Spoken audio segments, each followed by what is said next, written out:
And see what I'm gonna do, guys, is I'm gonna go ahead and just run a small adhesive strip along the outside here. That way I can mimic the adhesive some here, because we don't have any. So I tend to throw them away because they're all junk usually.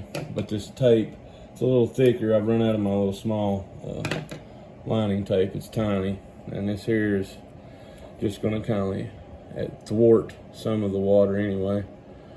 Kind of the way I feel all the time, thwarted, stifled. I'm kidding, sort of. But anyway, I'll line that up right there, and then I'll show you how to do it.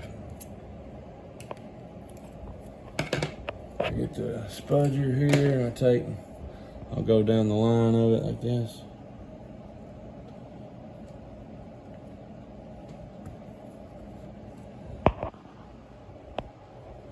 And that's how you waterproof a phone, see?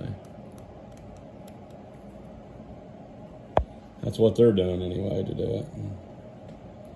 Take and go over it around the corners, just like that. I'll take and do this number. Keep it along that edge. See that edge right there? Yep.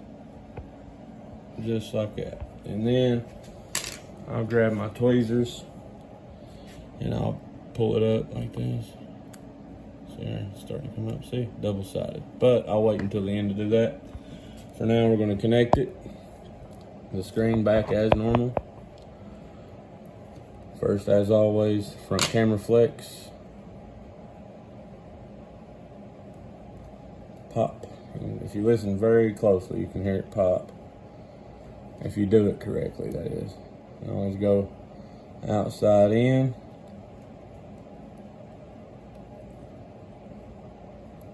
And see, if you line them, the connectors up just right, you shouldn't have to apply too much pressure to get it to snap.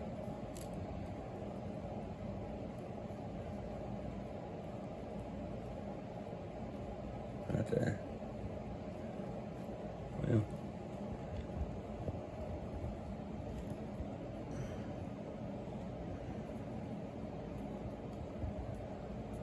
Ah, fuck. Can't cut it off.